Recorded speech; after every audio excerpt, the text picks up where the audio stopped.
赵振国并不知道李甜甜跟几个泼皮混在了一起。第二天清晨，丈母娘就拎着一篮子鸡蛋，高高兴兴地走了进来。但看到她脖子上的牙印时，宋母的脸色立刻就沉了下来。混账玩意，你又打婉清了啊！妈，你这话从何说起？你要是不打婉清，她会咬你吗？你这混账玩意，我绝对不能让婉清再跟你过下去了。妈，你误会了。误会？婉清呢？她身体不利索，在屋里躺着呢。你个混账，你还说没打？妈，我真没有，你去问婉清就知道了。你给我等着！宋母恶狠狠地进了屋子，看到自家女儿脖子上有着几个红印，眼泪啪嗒一下就落了下来。女儿，是妈对不起你，妈当初就不应该让你嫁给赵振国这个混球，妈还以为他真的转性了，没想到他又打你了。振国打我了？妈，我怎么不知道？你还瞒我，他没打你，那你脖子上这血印子怎么来的？妈，这是他昨晚亲的。啥？这，哎呦喂，我误会振国了。宋母连忙出了屋子。妈误会你了，我以为是你犯浑打了婉清，他才咬了你。妈，你就放100个心吧，我跟婉清现在的日子好着呢，我是不会打婉清的。那就好，那样妈也放心了。妈，那你坐会，我先去帮婉清带孩子，我们待会一起吃饭。你还帮忙带孩子？啊，这些日子夜里都是振国在带孩子，他不仅帮忙带孩子，还每天帮我炒菜做饭、烧水泡脚呢。看来振国真是变好了，看把我担心的。见女儿一脸幸福，宋母悬着的心终于放了下来。吃过午饭后，母女二人在家闲聊，赵振国则是抱着孩子到村口溜达。可就在他准备回家时，狗剩迎了上来。四哥，我觉得有点不对劲呢。怎么了？四哥，我这2天不是给那几个城里人带路吗？可我发现他们都带着奇怪的工具，一进山就到处敲敲打打，感觉不像是单纯的看风景啊。敲敲打打，看来那几人还真是爱盗墓的地老鼠。狗剩，你想不想立大功？快看，这个男人为了山里的药材不被别人挖走，竟然给村里的泼皮出馊主意。四哥，我今年25，虚岁27，马上28，眨眼30，一晃就是35的人了，到现在都还没娶媳妇。只要能立大功，你让我干什么都成。那你就听我的，你先这样，然后再这样，最后再那样，我保你大功到手。四哥，这是要成了，以后您就是我亲哥。少说这些，赶紧去吧。狗剩屁颠屁颠的去了，赵振国则是回家指挥工人们干活。可第二天清晨，他刚起床打开院门，却发现门外摆满了祭品。这是他娘的，两个孙子想咒我死！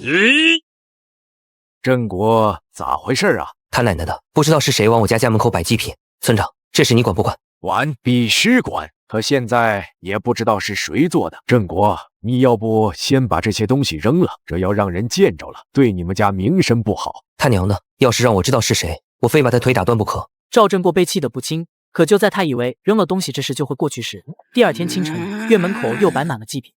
振国，这不会是李甜甜干的吧？不知道，我今晚偷偷守着，我得要看看是谁这么恨我们。到了夜里，赵振国猫在一个角落瞅着，但瞅了一夜也没啥动静。可他刚打了个盹，一睁眼，门口又全是给死人的东西。我操！你奶奶的，这也太欺负人了！不行，我今晚一点都不睡，非把这人揪出来弄死不可。赵振国彻底怒了，而大哥二哥听了这事，连忙过来帮着一起守。前3天都没出事，可第4天，三人实在困得不行，就眯了一会，结果一醒来，门口又摆满了祭品。振国，这样下去可不行，会把身体熬垮的。这样守下去确实不是办法，看来得想点其他办法了。很快，天色又黑了下来，趁那没人注意，赵振国摸黑在门口撒了几针刃。果然如他所料，天亮后，门口再次出现了祭品，但这一次，除了祭品之外，还有几个脚印。哈哈哈，媳妇，现在只要挨家挨户的查找，看谁的鞋底有面粉就成了。媳妇，你看着现场，我去找村长。找到村长后，赵振国让村长带着他挨家挨户的找，最后成功锁定了目标。你们说是我干的，就是我干的吗？你们拿出证据来。没有证据，我不认。全村人就你鞋底上有面粉，你还想抵赖？村长，你这话说的就不对了。我鞋上的面粉就不能是在自己家踩上的？还是说村里就只有赵振国吃得起白面？至于鞋印，难道咱们村就只有我一个人的脚是413吗？就我一个人穿这种鞋底？那我也不是这个意思。那你们是什么意思？你找死！振国，你先别冲动。张德柱这人就是泼皮无赖，除非抓到现行，不然他是不会认罪的。村长，你先回去吧，我自己想想办法。赵振国心中满是愤怒，可就在他准备往家走的时候，却看见张德柱去了李甜甜的茅草屋。好啊，我本来以为李甜甜好歹是一个女知青，不会弄那些故弄玄虚的东西，现在看来并不是这样。李甜甜、张德柱，你们给我等着！赵振国眼中闪过一抹狠厉，立刻进山抓了一条翠绿的竹叶青，等到深夜时分，这才悄悄溜进张德柱家，将竹叶青放在了张德柱的床上。你天天往我家送祭品，来而不往非礼也，下辈子别再惹错人了。赵振国放完了蛇，就躲在张家门外，一直等到张德柱发出一声凄厉的惨嚎，这才回家睡觉。第二天他刚起床，就听到邻居张桂兰和媳妇在门口闲聊。晚清4队的张德柱家出大事了。昨天晚上，张德柱抱着一条竹叶青睡觉，嘴里还念叨着美女什么的，结果被那条蛇狠狠地咬了一口。要不是他媳妇及时帮他把蛇毒吸出来，他就嗝屁了。现在张德柱已经被送到镇上的医院去了，我估计不死也得脱层皮。这么严重？那可不。竟然没死吗？算你命大，但你要再敢招惹我，下次可就没这么好运了。赵振国冷哼一声，背着背篓进了山，想要再挖点药材。可刚进山没多久，竟然听到了一声百兽之王的咆哮。我操，老虎！听着这事儿，怎么带着一丝悲凉的感觉？赵振国眉头一皱，连忙循着虎啸声窝了过去。我进山采药，结果却遇到一头小老虎依偎在母虎的尸体旁哀嚎。见他可怜，我就把他带回了家。可我刚安置好小老虎，村长就带着大队长张进找上门来。村长，什么事？老四，最近经常有野猪下山，糟蹋地里的粮食，村里人都知道你是个有经验的猎人，所以想请你帮忙清理一下野猪，打到的野猪都归你处理。可以，我也正想开荤。其他猎户听到要面对一群野猪，都一个劲的摇头。振国，还得是你。老四，那这事儿就拜托你了。你要是真能解决野猪这事儿，我们一定会好好感谢你的。好说好说。等村长和大队长离开后，这才拿着猎枪在村庄的田地周围溜达，一连蹲守了7、8天，他这才发现野猪的踪迹，并一口气打了8只野猪。振国，这些野猪你想怎么处理？村长之前虽然说过，只要我能打到野猪就都是我的，但我若真的全拿走，以后在这村里恐怕找个人帮忙都找不到。村长，我一个人也吃不了这么多，给我2只就行，剩下的归大伙。成。四哥，你真仗义。振国，你真好，让我们帮你把最大的这2只扛回你家去。好。村民们帮忙将野猪扛到家里后，小老虎兴奋地围着2只野猪转圈，但宋婉清却是一脸忧愁。振国，这么大2只野猪，我们怎么吃得完呀？半只做成肉干，剩下的留着慢慢吃。那这小东西呢？它这么可爱，我们多拿点肉给它吃吧。行，反正咱们也吃不完。那我就做2坛肉干，1坛放调料给人吃，1坛不放调料给小老虎吃。好。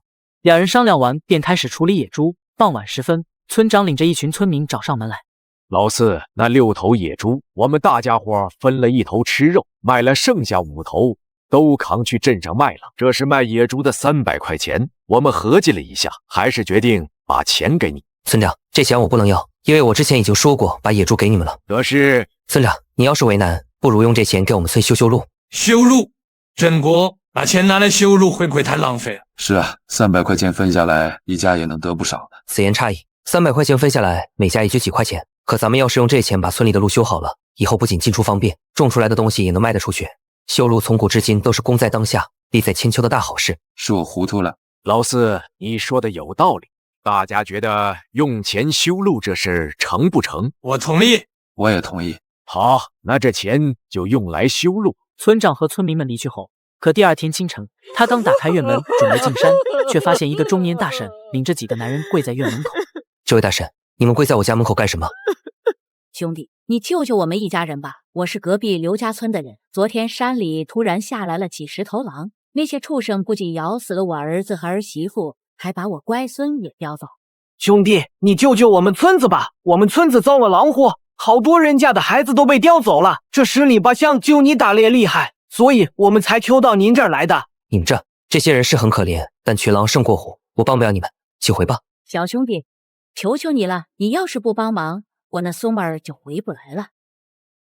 胜国哥，帮忙吧！这位是我大婶，死的那个是我表弟，他们家3代单传，现在就只剩那么个娃娃。罢了，那我就接山一趟。不过你们得做好心理准备，我也不敢保证能把人找回来。振国哥，谢谢你。小兄弟，我们不让你白跑，这是我们筹起来的钱，虽然不多，但你收着。钱就不用了，你们要是信我就先离开，我安排一下家里的事就进山。我们这就走，众人哭哭啼啼的离开。赵振国转头看向媳妇宋婉清：“媳妇，我这次去不知道要几天才能回来，你一个人在家我不放心，要不你带着孩子回娘家住几天？”“好，但你一定要注意安全，早点回来。”好。将媳妇送回娘家后，赵振国才和王大海拿着武器，带着小老虎二人连夜进了大山。几十头狼冲进一个小村子，咬死了不少人。为了帮一个大婶找回被狼叼走的孙子，我和王大海拿了武器，带着一只小老虎连夜进了大山。振国哥，咱们都走1天1夜了，真的找得到狼群吗？闭嘴！你没发现这周围很安静吗？安静？不对，振国哥，我怎么感觉有什么东西在暗处盯着我们？你没有感觉错。这时，一头狼王瞬间从王大海背后飞扑向王大海。赵振国反应迅速，抬手就是一伤，狼王受伤发出惨叫，眨眼间10几头狼围了上来，将赵振国二人团团围住。畜生！振国哥，我害怕。现在怕就会死。那我不怕了。好，那我们就联手把这些畜生杀了。10几头凶狠的恶狼扑向2人一虎，经历一番血战，虽然2人身上挂彩，但最终还是灭掉了狼群。振国哥，你怎么样啊？没啥大事。大海，你去把狼皮全部剥了，我们赶紧下山。好。趁着王大海剥狼皮的功夫，赵振国弄了些草药敷在自己和小老虎的伤口上。傍晚时分，2人一虎抵达被狼群袭击过的刘家村。振国哥，天快黑了，要不咱们在刘家村借宿一晚，明天再回家吧。刘家村这次死了不少人，家家都在办丧事，恐怕很不方便。2位年轻人，你们身上背着的是狼皮吗？没错，你们村刘二虎是我表弟，他家被狼掏了，我大哥就带着我上山打狼，给死去的村民报仇。那些狼都被打死了？是。嘿呦，太好了，以后我们村子就可以安宁了。老人的话吸引来了很多村民。你们快看，这不就是咬死张老根家孩子的那只狼吗？确实是那畜生。老天爷，终于有人来收拾这些该死的畜生了。村民们吵吵嚷嚷，有人哭，有人笑。很快，之前去求赵振国帮忙的那位大婶也赶了过来。小兄弟，你们回来了，看着我那孙儿了吗？没有。不过我们把狼群都杀了，算是被他报仇了。我就知道是这个结果，小兄弟，谢谢你们给我孙儿报仇。不用谢，您节哀。赵振国看了刘家村的众多村民一眼，不再停留，带着王大海和小老虎往家的方向走去。一直到深夜时分，2人一虎才到家。第二天一早，2人去镇上将狼皮卖给一个商人，赚了几10张大团结。大海，这次要是没有你的帮忙，我可能杀不了那些畜生，这是1半的钱，你收着。振国哥，你帮我打狼报仇，险些把命都丢了，这钱我1分都不能要。大海，如果你把我当大哥，就赶紧把钱收着，以后咱们有的是同生共死的机会。听话。可是我不想再说第2遍。振国哥，从今以后你就是王大海的亲哥。好兄弟。赚得盆满钵满的2人心情大好，而另一边迟迟不见赵振国的宋婉清则是满脸担忧。妈，这都5天了，振国怎么还不回来？是啊，按理说也该回来了。这时赵振国带着小老虎出现在门口。振国，媳妇，我来接你回家。振国，你能回来真是太好了，我还以为你……媳妇，我没事。还说没事，你都受伤了。这些都是小伤，不碍事的。媳妇，我们回家了。好。赵振国带着老婆孩子和小老虎刚回到家，骑着一辆28大缸，胸口别着一朵大红花的狗剩就来到院子外面，鬼鬼祟祟叫他出去。四哥，我按照你的吩咐举报了那几个盗墓贼，镇上奖励了我一辆2大缸自行车和50块钱，还给了我一个3等功。你瞧我这大红花多好看，我狗剩这次都没这么风光过呢。行了行了，赶紧滚吧，别吵我家孩子睡觉。得嘞，四哥，那我有空过来帮你建房子。狗剩离去后，赵振国悬着的心也放下来。可就在这时，其父宋婉清从屋里走了出来，黑着脸扔给他一张皱巴巴的纸条。我明明是隔壁村口中的打狼英雄，但一回到家，媳妇却啪的将一张纸条甩到我脸上，恨不得点我2耳光。这是什么？你看看不就知道了。媳妇你别哭呀，我最近也没干啥坏事。赵振国瞥了眼手中的信，信封上有一个唇印。打开信封，里面是一堆肉麻的情话，而信纸的落款是狗剩。我去，这什么东西？你笑什么？媳妇儿，你自己看，这是狗剩给我写的，说是没事练习练习，练会写信了，好给他在省城的翠花写呢。你该不会是因为这吃醋了吧？哼，我媳妇，你跟女儿就是我赵振国的命根子，我绝对不会做对不起你一个孩子的事情。你如果不信，我可以发下毒誓。我不用你发誓，振国，我只是……媳妇，你吃醋的样子真好看。不过你放心，我是不会被别的女人勾去的，因为我的心里就只有你一个人。哼，大白天的说这种话也不肉麻。只要媳妇你不生气，我就不说了。你要是还生气，我就一直说。油嘴滑舌，行了行了，我不生气了。媳妇你真好。哄好了吃醋的媳妇，赵振国准备出门溜达。这时，衣衫不整的刘桂花从远处火急火燎地跑来。救命啊！快帮忙救救我儿子，他掉进水库了。二侄子大宝听到是大宝落水，本不想多管闲事的赵振国连忙朝水库跑去。他的水性很好，一个猛子扎进水库，就把大宝从水库里救了出来。很快，村里的人也陆续赶了过来。大宝，你可要吓死我了！你要是有个3长2短，那可怎么活啊？别哭了，这么冷的天，快带孩子回去洗个热水澡。对，洗热水澡。刘桂花抱了一下大宝，怎么都抱不动。谁来帮帮我？老二媳妇，我来了。在村里人的注视下，赵振兴上前将大宝抱起，和刘桂花一起离开。好端端的，大宝怎么会掉到水里去了？刘桂花本来是带着大宝来水库这边玩的，但她半路跑去偷男人了，偷的还是赵家老大，这才没有好好看着大宝的。啥？赵家老二媳妇偷赵家老大，这么炸裂？那可不，我亲眼看到的。逗爸爸什么呢？赶紧各回各家，各找各妈，再乱说我撕烂你们的嘴。赵振国眉头紧皱，但毕竟是别人的家事，也就没再去多想。结果怕什么来什么，第二天一早，村长就火急火燎地找上门来。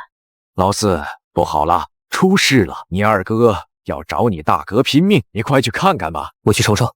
赵振国连忙带着媳妇前往大哥家。老二，你不能冤枉我，你要是再这样，我就不活了。滚开！都怪你这个烂货！你别以为我不知道你背着我偷了多少男人。赵振兴，你到底是不是我亲大哥？我媳妇，你他娘的也敢！你是想逼死我这个兄弟吗？老二，我对不起你，你想砍就砍吧。但我要说的是，刘桂花背着你不知道偷了多少人，多我一个也不多。我杀了你！都别吵了。二哥、二嫂，既然过不下去，那就离了吧。不行，振国，我也不想打光棍一辈子。谁说让你打光棍了？二哥，你那方面不是不行吗？等你们离了婚，我给你钱，你去城里把那毛病治好了，再娶个年轻漂亮的媳妇。那玩意还能治好？不行，老四，你不能这样，我不能跟你二哥离婚。我要是跟他离了婚，你一生就臭了，以后谁还敢娶我？振国，我听你的。不行，我不同意。老二，你不能抛弃我，大宝不能没有娘啊！你要是跟我离了婚，我去哪里？我看到你都恶心。明天我们就去镇上办手续。刘桂花见丈夫不为所动，又连忙看向宋婉清。老四媳妇，二嫂错了，二嫂以前不该欺负你的，你快帮二嫂说句话啊！宋婉清刚想说什么，但却被赵振国拉回了家。可第二天一早，他的三观碎了一地。振国，昨晚刘桂花得不到二哥的原谅，就利用大宝赖上了大哥。我也不知道大哥怎么想的，竟然真的不顾大嫂的颜面，将刘桂花留在了家里，两人好像还在家里光明正大的办了那事。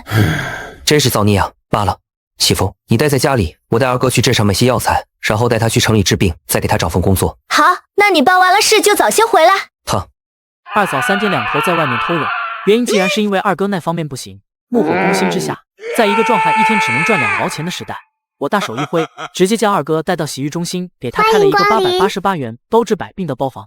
振国，这地方真能治好我不行的毛病吗？888的洗浴套餐包治百病。二哥，你进去就知道了。那我试试。抱着试一试的心态，赵振国的二哥跟着赵振国进了洗浴中心。3个小时后，两人红光满面的走了出来。振国真的有用，这里面的几位女神医技术实在太好了，我都不知道该怎么感谢你了。自家人不用这么客气。二哥，走，我们去买点东西。振国，我们去买什么？买点烟酒，去请李科长帮二哥你找份工作。李科长？对，李科长名为李博，是王新军的下属。李甜甜举报我那一次，是王新军带着李博将我放出来的，还说有需要就找他，他解决不了的再请王新军出面，给二哥找个工作。李博应该不会拒绝。赵振国在国营商店买了2瓶高档酒，又买了2条烟。好巧不巧，刚出商店就遇到了开着汽车过来的李。振国兄弟，我们又见面了。李科长，这么巧，我正要去你们单位找你呢。振国兄弟是有什么事吗？李科长，我想请你帮我二哥找个工作。我当什么事呢？我们单位正好有份保安的工作，虽然只是个看大门的，但振国你放心，我保证咱哥能在城里过得舒舒服服的。这个工作好。赵振国将买好的烟酒塞给李科长，李科长过意不去，又开着汽车将兄弟2人送回了家。振国，这个李科长也太好了，不仅给我安排了工作，还大老远的把我们送回来。振国你真厉害，竟然认识这种大人物。这些都是小事，二哥，只要你好好工作，在城里再娶个媳妇不难。宪哥，谢谢你。二哥一辈子都会记得你的好。赵振国拍了拍二哥的肩膀，转身回家。第二天一早，赵老二收拾家当去了城里工作，赵振国则是再次进山。可他刚进山没多久，就感觉心神不宁。左眼跳财，右眼跳灾，我这左眼皮怎么一直跳？难道有什么不好的事情要发生？有人！赵振国对危险的感知很敏锐，他犹豫了一下，立刻躲到身旁的草丛。片刻之后，几个壮汉出现在他站立的地方。大哥，那小子不见了。这小子是这个村里最有钱的，家里不仅有吃不完的肉，还有一个漂亮媳妇。只要我们嘎了他，他老婆和那些肉就都是我们的了。有道理。行了，两人一组分开找，别让他跑了。是，老大。还真有人要害我，可他们这么多人，我要不要先撤？不行，这些人明显是特意来找我的，如果不解决掉，以后夜里睡觉都得睁着一只眼睛。赵振国眼中闪过一抹狠厉，悄悄跟在几人身后。他凭借着自己的打猎技巧，很快就将几人逐个击破，五花大绑到一棵大树上。就你他妈是老大，说为什么想害我？如果敢说一句谎话，我现在就宰了你！别，兄弟别冲动，我都说，赶紧的。我们几人是流窜犯，前天晚上摸到了你们村子，我们昼伏夜出，发现你们家天天有肉吃，所以我们就动了歪心思。真这么简单？真就这么简单。你们不是还觊觎我媳妇吗？兄弟，我们错了，求你高抬贵手，我们以后一定滚得远远的。想来就来，想走就走，天底下哪有那么便宜的事情？你们今天先在山里待一晚吧。赵振国又给几人一顿胖揍，这才背着背篓回家，跟民兵队长王大海说了流窜犯的事。第二天一早，王大海组织民兵将几人从山里押到镇上。赵振国，大海，这名字好耳熟，不会就是之前帮刘家村打狼的那人吧？就是那。哦，先是打了几十头狼，现在又抓到了这群流窜犯，这赵振国还真是个人物。大海，你带我去看看这个人，我要给他发表彰和奖金。我只是随便在很普通的地瓜烧里加了点鹿血，但刘所长喝了以后却直呼，就算他当大官的岳父都没喝过这么好喝的酒。但他不知道的是，酒的品质之所以会提升，完全是因为我有着一个神奇的空间。兄弟，你的鹿血酒真是绝了！拿来，我们再整一杯。两人就这一桌子的菜，一杯接着一杯，直到傍晚，刘所长这才起身。赵振国将其送到了院子门口。好兄弟，我得回了，要是再不回去，我老婆就以为我出去鬼混了。咱们改天再见。老哥，这2瓶鹿血酒和这些特产你带上。那怎么行吗？兄弟，我可不能收你的东西。老哥，你这就见外了，这些都是山货，不是什么值钱玩意。你要是不拿，我可把表彰和奖金退给你了。你看，好兄弟，那我就收下了。以后要是有什么需要帮忙的地方，尽管来找我，我一定帮你办好。好，那我走了。按照刘有权的说法，我的鹿血酒比毛子都好喝，可我只是在很普通的地瓜烧里加了点鹿血而已。难道是平安府里的空间提升了酒的品质？若真是这样，那就太好了。送走了刘所长后，赵振国专心在家修房子。几个月后，待独立院落的2层小洋楼建成。振国，我这辈子都没有想过能住上这么好的房子，谢谢你。媳妇，这不算什么，咱们以后会住得更好更舒适。这已经很好了。对了，振国，修房子把咱们的积蓄都花得差不多了，以后我们花钱可得省着点花。媳妇，不用介绍，我再转就是了。媳妇，我想进山一趟。现在天冷，进山很危险，振国，要不等暖和点再去吧。不会有事的，毕竟这方圆几十里的大山我都很熟悉。交代了媳妇一句，赵振国背着猎枪，拿着几个月前从那8个流窜犯手里抢来的千里镜进了山。这天气进山果然是正确的，可以清晰地看到猎物的脚印。好家伙，有黄羊！确定了猎物的位置，他连忙拿着猎枪追了上去。几个小时后，他打到了4只黄羊，还逮到了1只母羊和2只小羊羔。还真是大丰收啊！母羊可以带回去给女儿挤羊奶喝，这2只小羊羔还小不能杀，先带回去养着。将已经嘎了的4只黄羊装进空间，赵振国牵着母羊和2只小羊羔回了家。可他刚到家，小老虎就从山里跑了出来，看着黄羊流哈喇子。3天2头往山里跑，只有饿了才知道回家，没良心的滚滚滚，老子又不欠你的。他这是把咱们家当成粮仓吗？不过振国你知道的，他从小就没有了妈妈。那就不敢再走了。媳妇，你把羊拴好，我去看看木耳长得怎么样了。长得还行，但温度好像低了一些，我们要是能弄个大棚就好了。大棚？这还不简单，我明天去山上砍些竹子来，一来可以搭个大棚，二来可以围一个羊圈。这样再好。第二天一早，赵振国早早上山，砍了很多竹子回家，弄了大棚和羊圈，又去找了一些可以种木耳的枯树桩。1个月后，他又种出来了很多木耳。没想到几个月前在山里带回来的秋木耳，竟然会发展到现在这个规模。正果，医书上说，秋木耳富含人体所需的氨基酸矿物质和蛋白质，不仅可以补血养颜，增强人体免疫力，还可以预防心血管疾病，有着很好的保健作用。但这么多我们吃不完，要不卖掉一些吧？我明天拿去镇上看看，如果这东西好卖，以后也是一条赚钱路子。第二天一早，赵振国提着30斤木耳到了镇上的国营饭店，用一包好烟打动服务员，见到了大厨。兄弟，你这东西不值钱，你想要什么价？木耳营养价值丰富，能做药用，而且现在没有人大规模种植，怎么可能不值钱？如果是这个态度，咱们的生意就谈不成了。兄弟，有话好说嘛，你给你3毛钱一斤怎么样？不行，最好6毛。这个价格太高了，我得请示一下我们领导。行，那你稍等。几分钟后，大厨领着一个小老头过来。后生，你有多少秋木耳？后续每个月都可以供货一次。那好，我们可以给你6毛一斤，但你得跟我们签个合同，答应以后只供应给我们家。可以是可以，但我得先看看合同。赵振拿过合同看了起来，片刻之后，他眉头紧皱。这个地方得改，太欺负人了！我辛辛苦苦将一袋木耳备去国营饭店，但他们张嘴就想让我签霸王合同。这个地方得改，最终解释权不能归你们所有。这个地方也得改，现在卖你们6毛一斤没错，可以后市场价肯定会有变动，我们商榷的价格也会随之变动。毕竟我们做的是长久生意，不是一次性生意。难不成以后菜降价了，你还会跟着降价不成？市场价降，我也跟着降。你这后生倒是有意思。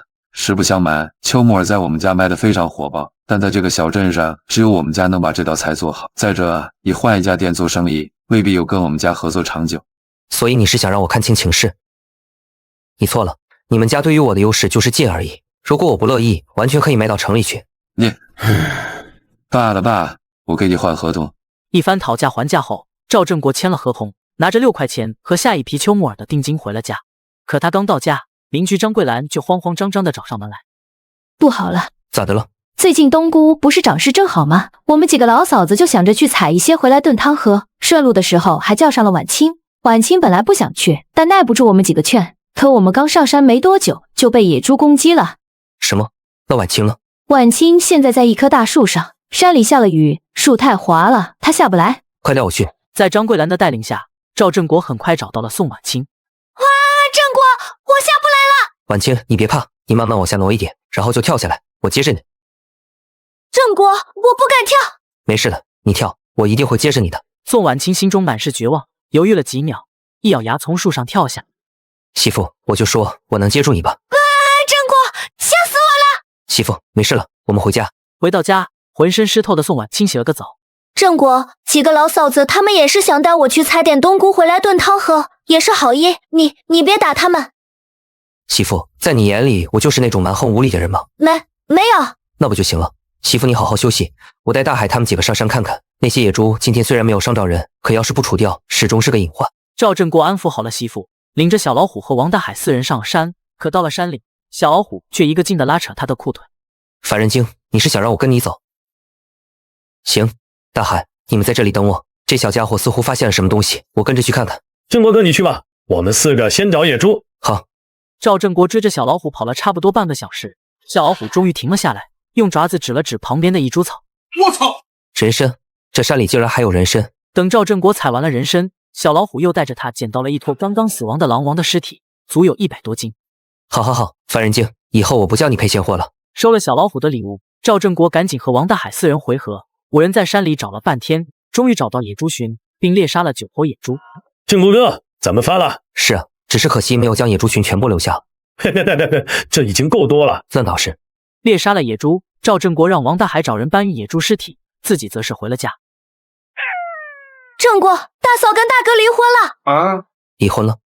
大哥之前将刘桂花留在了家里，还当着大嫂的面做那事，大嫂就跟他离了婚啊！大嫂辛辛苦苦的抚养3个孩子，现在却落得这么个下场，真是造化弄人。大嫂跟大哥离婚，那她住哪儿？大嫂可能会回娘家。嫁出去的女儿泼出去的水，大嫂回娘家恐怕也不受待见。媳妇，咱们家不是正准备大规模养殖秋木耳吗？不如你把大嫂叫来帮忙，我们一天给她5块钱。另外，咱们已经搬进了新家，之前的老房子就空了下来，我觉得可以让大嫂去住，你觉得怎么样？大嫂一直对我们很好，我觉得没问题。不过单是大嫂一个人帮忙可能不够，振国，要不我们再请几个婶婶嫂嫂帮我们种木耳？可以，赵振国点头，很快宋婉清就将大嫂请到了家里帮忙，又另外找了几名女工。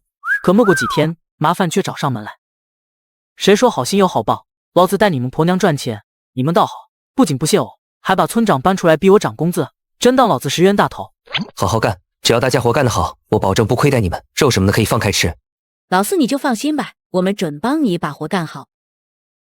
振国，你出来一下。村长，啥事？你过来就知道了。谁神秘秘的，出什么事了？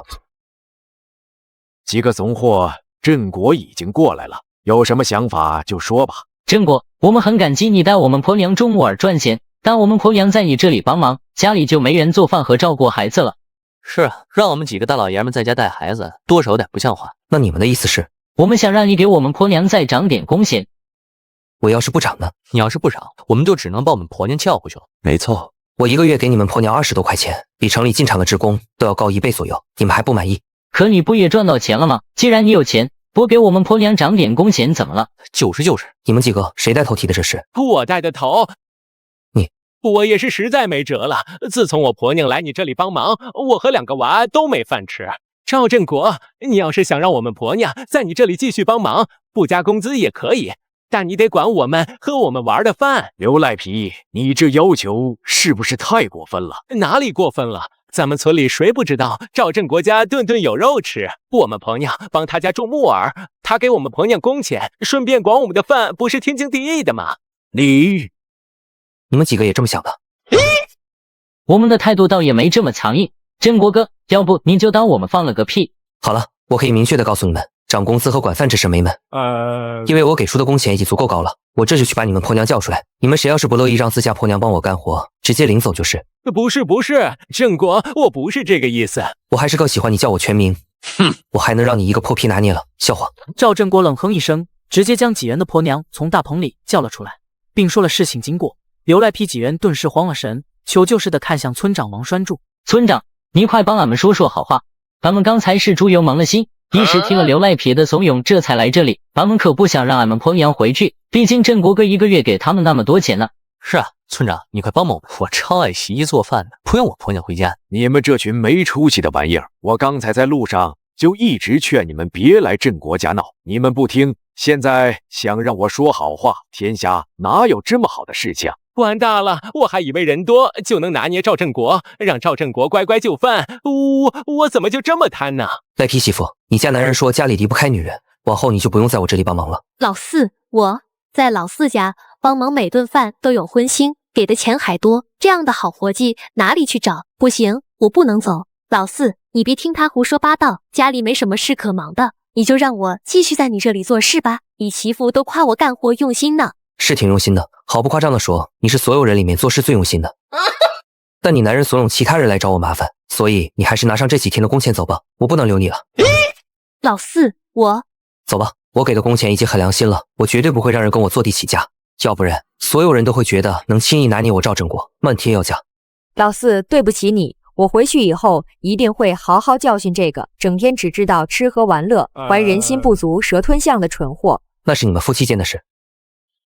走，跟我回家。老婆你轻点揪，我知道错了。振国，我们还有事，就不打扰你，我们滚了。哎，这几个没出息的东西，振国不好意思了，要不是他们非要拎着不放，我也不会过来。没什么的，处理纠纷本来就是村长你的职责。振国还得是你，心胸宽广。那我走了。村长你别着急啊，我们家今晚做了2大铁锅猪肉炖粉条。村长，你要是不嫌弃，就留下来吃个饭再走。振国，你要这么说的话，我可就不客气了。家人们，谁懂啊？我早就馋着一口了。不用客气，广告。傍晚时分，吃了2大铁锅猪肉炖粉条的村长和工人们心满意足的离去。媳妇，咱们的木耳种植规模越来越大，现在这几个工人已经忙不过来了，你看看能不能再叫些老嫂子过来帮忙？找人倒是没有问题，可是振国，咱们种那么多木耳出来，真的卖得完吗？当然，只要媳妇你能种得出来，我就卖得完。媳妇怕辛苦种出来的木耳卖不出去，急得直哭。可我反手一个操作，妈了吧你！直接让生意好个爆单。媳妇，你再招20-30个工人，不管你种出来多少木耳，我都能卖完。振国，你可不能吹牛，要是种多了卖不出去，我们会破产的。我可是金牌销售，媳妇你想好吧。第二天清晨，赵振国拎着几袋木耳到了县城，在公共电话亭给王新军的下属李科长打了一个电话后，他直奔县城供销社。赵老板，你这木耳宽厚肥嫩，质量非常高。你确定之后提供的木耳也是这个质量吗？李经理放心，我可以保证后面给你的木耳都是这个质量。不仅如此，你买10斤，我还额外送你1斤。赵老板就是慷慨，那我们签合同吧。另外，看在李科长的面子上，我可以再帮你往几个国营饭店推销一下产品。那真是太谢谢你了。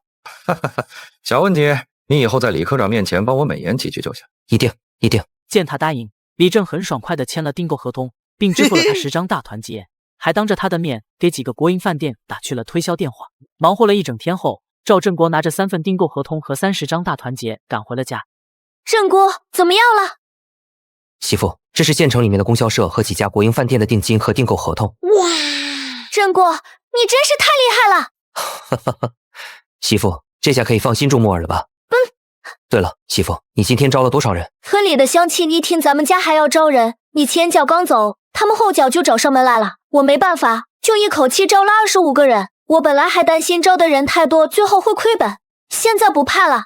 接下来的日子，宋婉清带着工人们在大棚里干活，赵振国则是负责采买猪肉、大米等生活物质，同时把种植好的木耳拉往县城，偶尔往镇上的国营饭店送一些。这样的日子一晃就是2个多月。振国，要不了几天就过年了，但咱们的订单却越来越多了，这可咋办？要不咱们多给些钱让工人过年加班？不成，订单再着急也不能让乡亲们没有假期。咱们过了年初10再动工吧。媳妇，你明天就把工人们的工资结了，另外每个人多发2块，算是过年的福利。好。第二天，等工人们干完了活后，宋婉清给工人们发了工资和来2元的福利后，宣布了放假到初10的决定。拿到工资和2元福利，还喜提15天假期的工人们顿时满脸笑。婉清他们2口子真好，不仅没拖欠我们工钱，还多给了我们2块钱，这下可以过个好年了。没错，去年过年连肉味都闻不到，今年帮他们2口子干活赚了这么多钱，终于可以过个好年了。走，咱们去镇上买肉去，等过完了年，我们还跟他们2口子干活。对，工人们喜笑颜开，而院子里，宋婉清却将剩下的大团结都给了赵振国。振国，这是这几个月的盈利，你明天拿去银行存了吧，这么多钱放在家里不安全。媳妇，暂时不着急存，等过完了年，我还想扩大种植规模。还要扩大规模？只种木耳产业太单一了，我还想再种一些水果、蔬菜和中药材。昨晚我跟村长商量过，他说只要咱们需要，可以把村里的一些地拿给我们搞种植。振国，咱们这几个月已经赚了几万块，如果再扩大规模，风险会不会太大了？万一把钱赔了可咋办？不会的，媳妇，你还不相信我吗？那我就陪你再赌一次。振国，你别有压力，就算真把这些钱赔了也没关系，毕竟咱们开始的时候也一无所有。振国，只要你不再像以前一样打我骂我，就算每天喝西北风我也很开心。媳妇，你真好。你放心，我不会再像以前那样了，更不会让你喝西北风。那我们明天也去置办年货吧，毕竟马上就要过年了。好，明天我们一起去。不过媳妇，你可不要像上次一样，花几10块钱就心疼的不行。在大厂员工1个月工资只有10几块的年代，我和媳妇置办个年货就花掉了上千元。不仅如此，我还在警察局买了一辆崭新的摩托车，直接把骑28大杠的小舅子羡慕傻了。姐夫，跟你的摩托车比起来，我的28大杠瞬间不香了。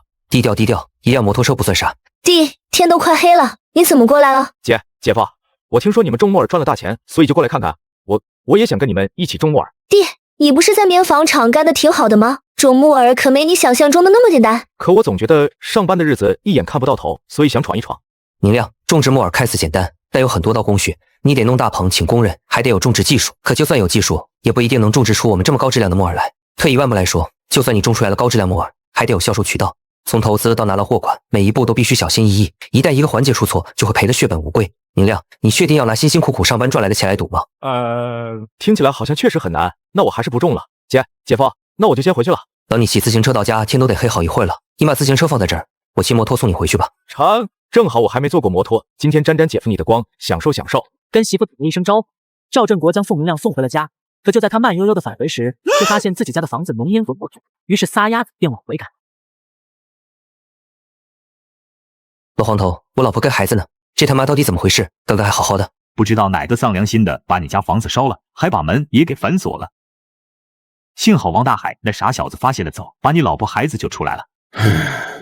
那他们人呢？孩子没事，但婉清那丫头却被烧得很严重，能不能保住小命都难说。大海已经带着人把他们送去村里的卫生所了，你快去看看吧。听到媳妇小命难保，赵振国顿时红了眼眶，也不管房子还在燃，骑着摩托就直奔村卫生所。李大夫，我媳妇怎么样了？她的皮肤被大面积烧伤，顶部就能再撑半小时。镇国大海，你们还是赶紧把人送去镇上吧。怎么会这样？到底是哪个孙子放的火？要让我知道，我非把他扒皮抽筋不可。镇国哥，是谁放的火还在调查，但当务之急是救嫂子的命啊！半个小时我们根本赶不到镇上，镇国哥，你快想想办法。想办法？你这里就没有什么药品能让我媳妇多坚持一会儿吗？如果你们有什么大补的药物的话，我说不定能让她再撑个1-2天。不要，李大夫，这算不算？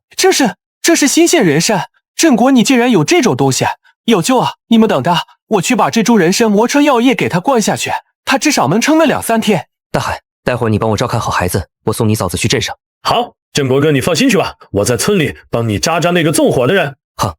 几分钟后，李大夫确定灌了小半碗人参之液的宋婉清还能撑几天。赵振国连忙用3轮车将媳妇拉到镇上卫生所。医生，求求你们快救救我媳妇！只要你们能治好我媳妇，多少钱我都给。小同志，这不是钱的问题，你老婆伤的实在太重了，我们这里也没办法，你还是赶紧送去县城看看吧。那你们这里有救护车吗？这个点镇上已经没有去县城的班车了，我媳妇撑不了那么久。救护车？小伙子，咱们镇上哪儿用得起那玩意儿？你还赶紧骑3轮去吧。那县里总有吧？有，咱们县有3辆救护车，但据我所知，那3辆救护车每天都非常忙，不太可能会过来接你媳妇。只要有就行。医生，你们这里有电话吗？我想打个电话。你算了，我带你去打吧，但叫不来救护车，你可不要太伤心。不会的。中年医生将赵振国带到了办公室，见赵振国拿起电话就打，中年医生一脸无奈。救护车哪是那么好叫的？我们院长都得求爷爷告奶奶才叫得来，你一个泥腿子又怎么能行？妻子都快没气了，医生却让我骑3轮车去上百公里外的县城，这不放屁吗？上早吧，我要叫救护车。兄弟，你还是别白费力气了，我们院长都不成，你又怎么叫得来救护车？总要试试。赵振国没有理会医生的劝阻，打完电话就火急火燎的到医院门口等待。1小时后，一辆救护车从远方飞驰而来。这，你还真把救护车叫来了？当然，因为我打电话的时候就说过，救护车一定会来。赵振国没有理会惊掉下巴的医生，而是帮着救护车上下来的几个医生将媳妇抬上了救护车，火急火燎的往县城赶。媳妇，你可一定要挺住，你要是走了，我以后可怎么活？秦大夫，我媳妇怎么样了？命算是保住了，但她的烧伤很严重，以后好了恐怕浑身都是疤，包括面部。浑身都是疤？女人天性爱美，如果媳妇醒来以后发现自己全身都是疤，下半辈子估计都会活在痛苦之中。不行，我绝对不能让这样的事情发生。医生，真的没有办法不留疤吗？办法倒是有，但很难办到。秦医生，你说说看，只要能办到的，我都去办。咱们医院的条件不行，如果你实在不想让你媳妇留疤，可以去京城的301医院试试看。301医院的烧伤科有着国内最好的治疗烧伤的医生，只要你媳妇能去那里看病，以后肯定不会留疤。哦。但现在出趟远门都得开介绍信，301医院在京城不说，还是军区医院，一般人根本进不去。小伙子，如果你没钱没关系的话，我劝你不要想了。要钱要关系吗？赵振国眉头一皱，脑海中浮现出了王新军的身影。片刻之后，他终于下定了决心，离开医院，赶到了县城的办公大院，从空间里取出一个黑色袋子，找上了王新军，将事情经过说了一遍后，他开门见山，直奔主题。王主任，我想用一条消息换一个送我媳妇去京城301医院烧伤科救治的机会。王主任，我想用一条消息换一个送我媳妇去京城301医院烧伤科救治的机会。镇国301医院可是军区医院，我恐怕没办法让你带你媳妇去那里看病，得回去求我老爷子。我知道很难，所以我才会说给你提供一条信息用来交换。这是3块金矿石。王主任，我知道一条金矿矿脉的位置，如果你帮我解决我媳妇的事，我就把那条矿脉的位置告诉你。金矿石，金矿矿脉，镇国，你没开玩笑吧？国家现在很缺钱，如果我真能找到一条金矿，那以后在仕途上，我至少可以少走几10年弯路。镇国事关重大，我也是个外行，不知道这3块石头到底是不是金矿石。这样，我现在就拿着矿石去找人化验，要真是金矿石，真有金矿脉的话，你媳妇去看病的事我帮你摆平，不用你花1分钱。好，那麻烦您尽快，最晚今晚就给你答复。王行军再也不能淡定，连忙带上金矿石就去找专家化验。可当化验结果出来后，他彻底傻眼了。王主任，这3块石头确实是金矿石。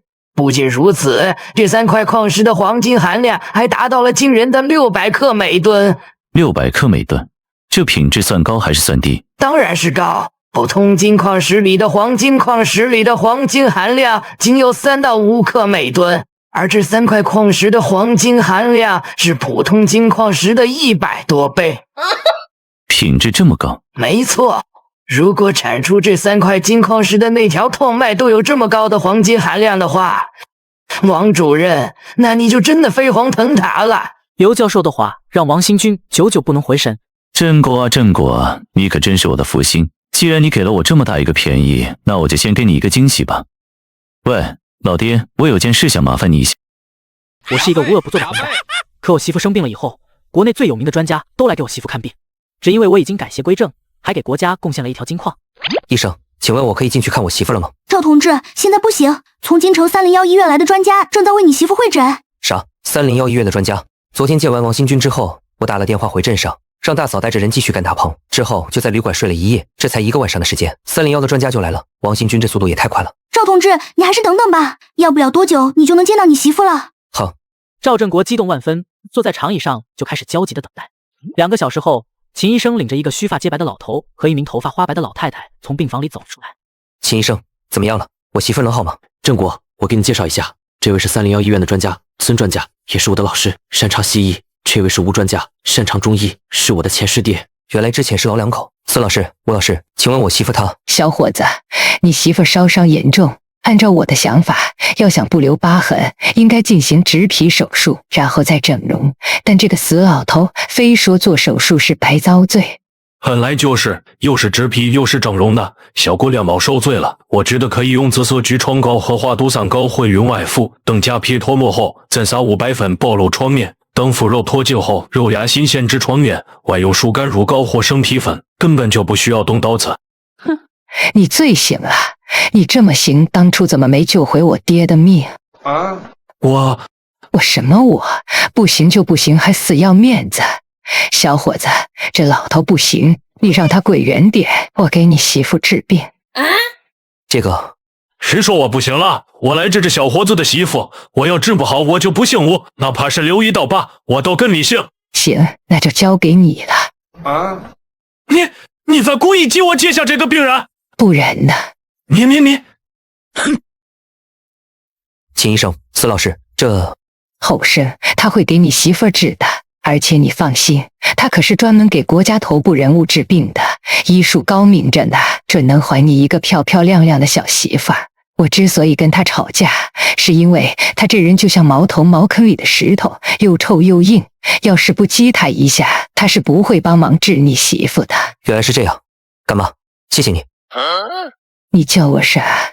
干妈。哎，干儿子。啥玩意？干妈，这就叫上干妈了。赵振国这小子的脸皮怎么这么厚？更离谱的是，老师还答应了。我总算知道我为什么没有得到师傅的真传了，是因为我没有赵振国这么不要脸。秦医生满脸郁闷的领着老太太去招待所，赵振国则是留在医院守着媳妇。凌晨5点，他正坐在椅子上打盹，吴老头就顶着2个黑眼圈走进病房。干爹，你怎么这么早就来了？啥玩意儿？干爹，你是在叫我？对啊，干爹，你要是不想认我可告诉我干娘去。干娘？哦，侏儒是你干娘？对啊。原来如此，难怪他要激我给你媳妇治病。干儿子，你去把你干娘叫来，我今天非给她露一手不可。区烧伤哪用得着动手术？好，我这就去。干爹，干娘她说什么了？不要怕，把原话讲给我听就行。干娘说不稀罕看你。我呸，她是怕看到我神乎其神的医术之后会自卑。算了，不管她了。干儿子，我这就给你媳妇治病。干爹，那就麻烦您了。为了不打扰吴老头治病，赵振国到病房外等待。几个小时后，吴老头从病房里面走了出来。干儿子，搞定了，接下来只要按时换药，好好静养，你媳妇身上就不会留下任何疤痕。干爹，谢谢你，您的大恩大德。行了，少给我来那些虚的。你要是有良心，就给我整点好酒喝，我就好这一口。喝酒？干爹，你可算找对人了，我就有一种特别好的酒。干爹，您尝尝。红色的。吴老头打开瓶盖尝了一口，下一秒顿时瞪大了眼睛。好喝，太好喝了！干爹活了这么多年，还从来没有喝过这么好的酒。干儿子，不，亲儿子，这酒叫什么名字？你还有没有多的？还有不少，但都在家里。干爹，这马上就过年了，你要是不嫌弃，就别回京城了，留在我家过年，酒管够。成，没问题。反正你干爹我孤寡一人，在哪都行。那就这么说定了。赵振国很开心，让他更高兴的是，中午时分，王大海给他打来了电话。振国哥，放火烧你家房子的人找到了。是谁？我从一个一无所有的穷屌丝变成村里首富，可还没来得及好好过日子，家就被人一把火给烧了，妻儿更是险些殒命。我发誓，如果找到凶手，一定要让他血债血偿。而现在，凶手找到了。振国哥，烧你家房子的凶手已经找到了。是谁？那人叫泥鳅，是隔壁村的一个小混混，现在已经逃到山里去了。大海，别让他逃了，我安排一下这边的事情，马上回来。想到被烧得不成样子的媳妇，赵振国心中满是杀意。他将大嫂蔡慧芬叫来城里照顾已经醒来的媳妇，又打电话将金矿的具体位置告诉了王新军，这才立刻坐上班车返回镇上，拿着猎枪进山。振国哥，我对不起你，等我们找到这个矿洞的时候，这孙子已经被野兽给咬死了，好像还是头老虎咬的。不会是虎牛吧？不知道，这泥鳅一死，我们就查不出是谁指使他烧你家房子。别着急，我或许知道是谁。谁？李甜甜。李甜甜？振国哥，这不可能吧？那李甜甜2个月前就被调到隔壁的向阳公社去了。我也不敢确定，但方圆几十里就只有他才会那么恨我家，而且他之前靠作践身体让村里的一群小混混对付我，而这泥鳅同样是一个小混混，所以他的嫌疑最大。有道理，振国哥，那我们去向阳公社看看。等到了向阳公社，我有办法试出来到底是不是他在作怪。如果真的是他，我一定让他血债血偿。赵振国眼中闪过一抹寒光，立刻带着王大海赶往向阳公社。兄弟，跟你打听个事，你们村有没有一个叫李甜甜的？李甜甜？你们找他干什么？那可是一个烂货，整天跟我们村的一帮地痞流子混在一起，不知道被多少人睡过了。我们找他有点事。行吧，他就住在村东头的一间大瓦房里，你们沿着这条路一直往前走，就能看到他住的地方了。哎喂，我跟你们说，去了以后可得离远点，他身上的骚味10步开外都能闻到。成。两人按照醉汉的指的道路一直往前，没走多久就见到了李甜甜住的房子。定睛一看，李甜甜果然在家里。振国哥，我们现在怎么办？大海，等天黑了，你帮我把这张纸条偷偷放到李甜甜家里去。振国哥，这纸条上写了啥？我用泥鳅的口吻给他写了一封信，约他明天在村子后面的小树林见面。如果他真是泥鳅送火案的幕后主使，他明天一早一定会去小树林。好，振国哥，我去啊。哼！王大海悄悄溜到了李甜甜家里，将纸条放到了李甜甜的枕头旁。搞定以后，两人去村子外面的小树林等待。果不其然，天亮以后，李甜甜偷偷摸摸的到了小树林。泥鳅，你在哪呢？李甜甜，你终于肯出来了。啊！赵大哥，你们怎么会在这儿？闭嘴！你也配叫我赵大哥？你个贱人，你知不知道我？你差点害死了我的老婆孩子。赵大哥，你在说什么？我怎么会害嫂子呢？你还在装？如果不是你让泥鳅去放的火，你怎么会来这里？昨晚那封信是你写来的。不错，这下没法狡辩了吧？赵振国，既然你都知道了，那我也就不装了。没错，是我让泥鳅放的火。我还让泥鳅放火前把门从外面锁上，我就是要把你和苏婉清那个贱人活活烧死。谁让你们当初非要把我赶出来的？如果你们不把我赶出来，我就不会被村里的那群地痞流子欺负，更不会变成如今这副人尽可夫的恶心模样。都怪你们，一切都怪你们。受够了吗？受够了就去死吧。婉清的皮肤被大面积烧伤，现在正躺在医院里。我送她去医院的时候，我就发誓一定要让害她的人血债血偿。李甜甜，我今天不会再给你任何机会。赵振国，我恨你们一家，我巴不得你们全家死光死绝。我是一个谁都可以睡的婊子，我是一个烂货，我已经没有活下去的希望了。赵振国，你动手吧，我李甜甜会在黄泉之下等着你们一家。死到临头还不知悔改，我成全你。大海，去把我摩托车的那桶汽油提来。好。李甜甜，等你尝过这烈火焚烧之苦后，我们恩怨两清。随着燃烧的火柴坠落，李甜甜瞬间被烈焰吞噬。2个小时后，赵振国清理了现场，正准备带王大海回村，这时密林里忽然冲出一道黑影。快看，这2个大帅比将一个妙龄女子毁尸灭迹后，树林里忽然冲出来一道巨大的黑影。熊，振国哥，有熊！大冬天的，熊不应该在冬眠吗？怎么会跑出来？振国哥，快开枪！别怕，看我的。振国哥，你要是没打中，我们今天可就嘎了。我可是打猎2年半的练习生，怎么可能不中？大海，熊的全身上下都是宝，咱们把它扛回去。疼！两人将宗雄扛到摩托车上，这才骑着摩托回村。等王大海离开后，赵振国立刻将宗雄收进空间，随后带着一些猎物到了丈母娘家。青青怎么没跟你一起来？婉清和闺女有点感冒，怕吹风就没来。妈，这是我刚打的野鸡野兔，送过来给你们尝尝。好，那快坐吧。好。赵振国刚准备坐下，宋明亮却冲了进来。吃，你吃个屁吃！我姐呢？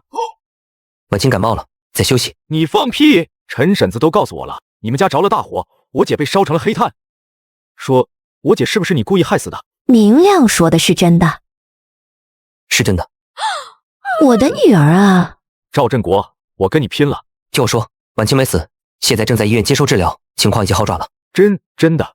当然是真的。以后不要别人说什么你就信什么，长点脑子。赵振国将事情原委说了一遍后，带着宋家母子进了城。可刚到医院，就见医院门口站着很多警察，带头的人是警察局局长刘和平，是镇上警察局局长刘有权的大哥。刘局长，你怎么来医院？郑国，嗨，医院有个烧伤的女病人，差点被勒死，我们就过来了。烧伤的病人？那病人叫什么？叫宋婉晴。那病人叫什么？叫宋婉晴。那是我媳妇。我媳妇怎么样了？她在医院好端端的，怎么会被人勒死？这是我们工作的失职。我本来一直守着她，结果中途去上了个厕所，回来她就被一个神经病勒着脖子。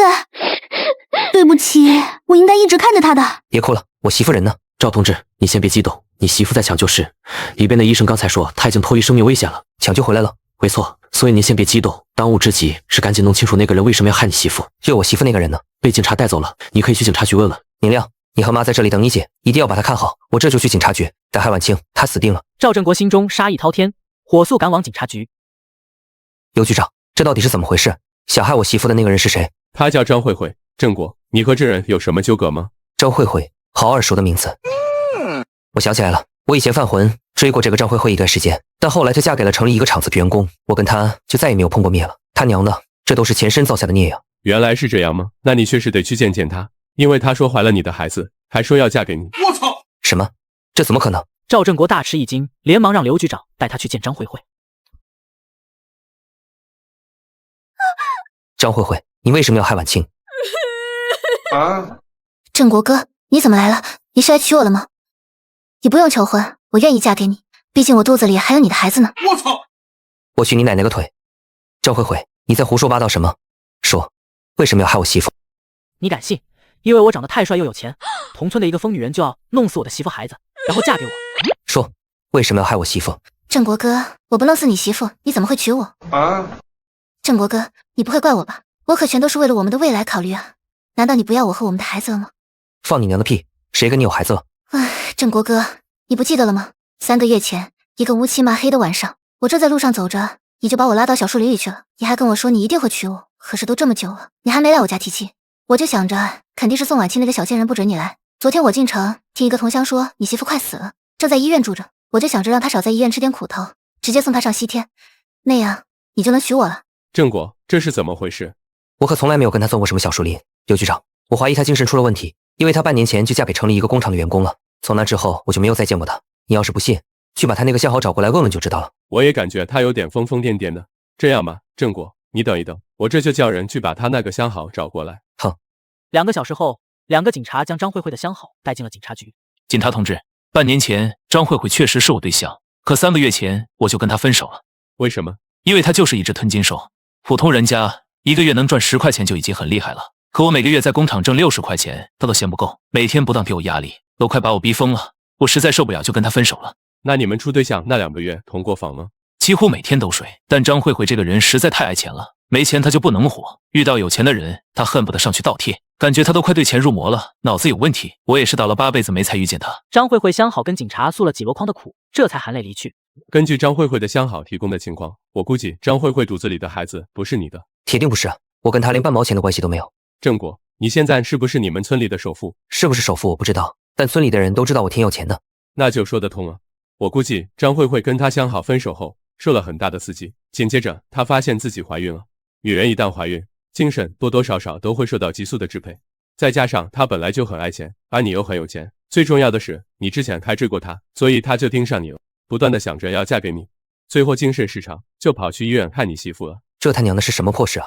当然，这只是我单方面的猜测，是不是这样还需要更多的证据证明。不过郑国，你放心，不管怎么说，我都不会再把她放出去伤害你媳妇了。你先回去吧，等我把一切都调查清楚，再联系你，一定给你一个交代。现在也只能这样了。赵振国满脸郁闷，但好在等他再次回到医院的时候，宋婉清已经从急救室里出来了，整体的状态也还不错。等宋母和宋明亮离去后，宋婉清这才看向赵振国。振国，我现在是不是很丑？不丑，媳妇你在我心里永远是最美的。而且媳妇你放心，干爹是国医圣手，一定会治好你的。哼，油嘴滑舌。振国，对不起，我又成你的负担了。媳妇，你也太小看我了，这点担子还压不坏我赵振国的肩膀。